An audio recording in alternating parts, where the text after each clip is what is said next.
एक बार की बात है। एक छोटे से शहर में एक जवान लड़का रहता था। वह बहुत आलसी था और उसे काम को टालने की आदत थी। वह हमेशा अपने ज़रूरी काम में देरी करता था और टाल मटोल का शिकार होता था। परिणाम स्वरूप वह अपने दोस्तों और सहपाठियों की तुलना में पढ़ाई और जीवन के अन्य क्षेत्रों में पिछड़ रहा था। उनके परिवार और शिक्षकों ने उन्हें कई बार अपने समय को महत्व देने के लिए कहा, लेकिन उन्होंने उनकी सलाह नहीं सुनी।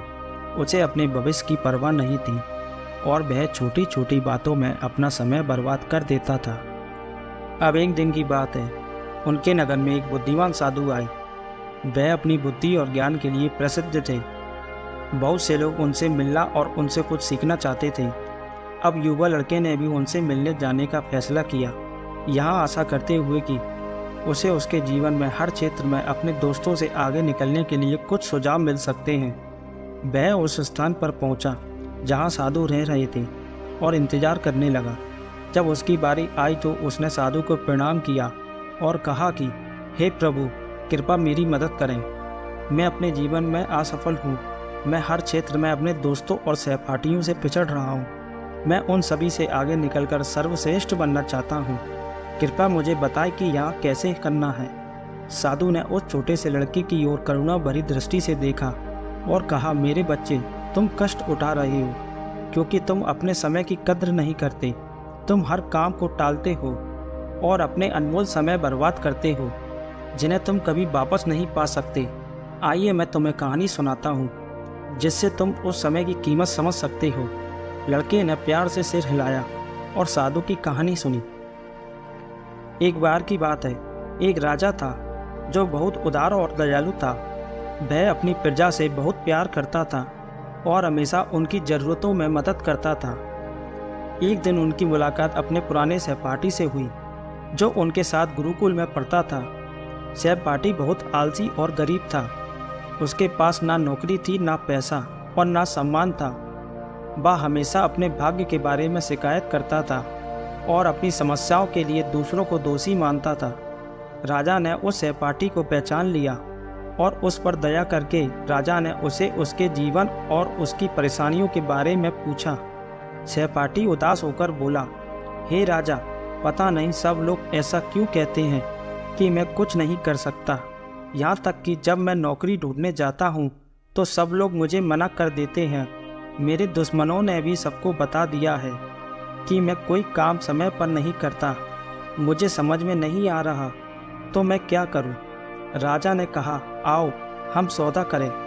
सूर्य अस्त्र से पहले तुम मेरे खजाने में आओ और जितना हो सके उतना खजाना इकट्ठा कर लो और यहाँ सब तुम्हारा होगा।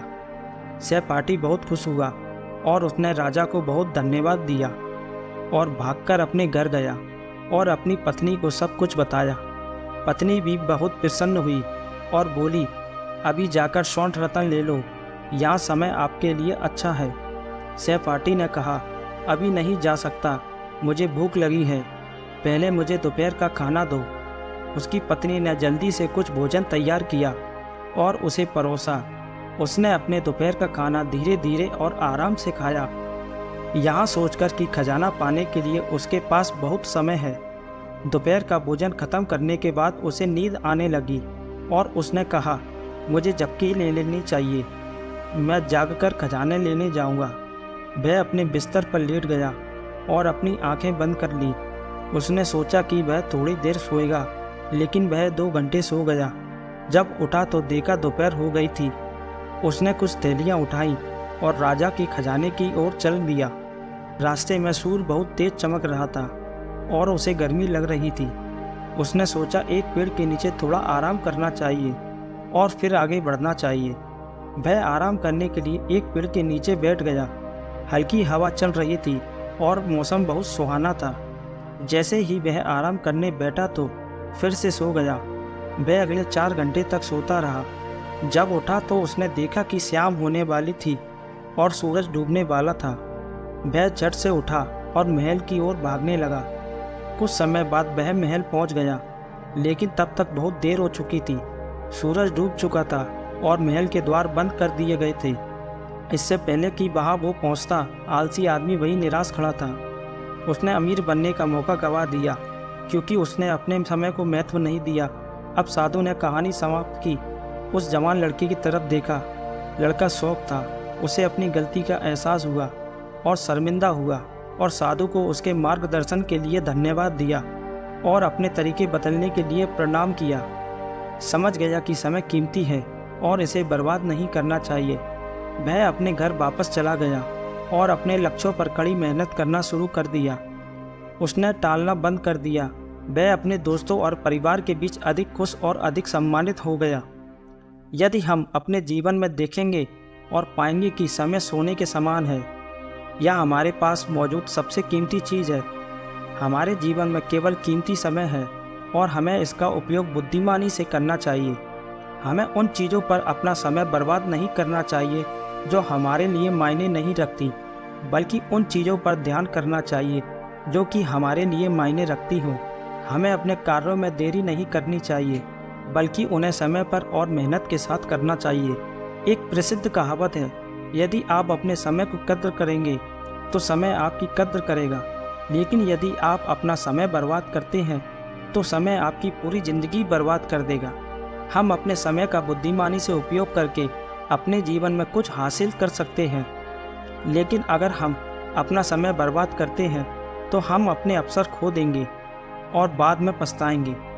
1 मिनट की कीमत उस यात्री से जाने जिसकी ट्रेन 1 मिनट से छूट गई हो, और 1 वर्ष का मूल्य उस छात्र से सीखें जो अपनी वार्षिक परीक्षा में फेल हो गया हो। जो लोग अपने समय को महत्व देते हैं वह अपने जीवन में कुछ भी हासिल कर सकते हैं, लेकिन जो लोग अपने समय की कद्र नहीं करते वह अपने जीवन में असफल हो जाते हैं। अगर आप अपने जीवन में कुछ करना चाहते हैं तो अभी से आलस करना छोड़ दें और अपने काम को टालें नहीं, अन्यथा एक दिन तुम्हें भी उस आलसी आदमी की तरह पछताना पड़ेगा जो सूर्य अस्त से पहले महल तक नहीं पहुंच सका। इसलिए हमेशा अपने समय को बुद्धिमानी से प्रयोग करें और अपने परिवार और दोस्तों के साथ छोटे छोटे पलों का आनंद लें। ऐसा करने से आप न केवल अपने लक्ष्यों और सपनों को प्राप्त करेंगे, बल्कि एक बेहतरीन जीवन जी सकेंगे।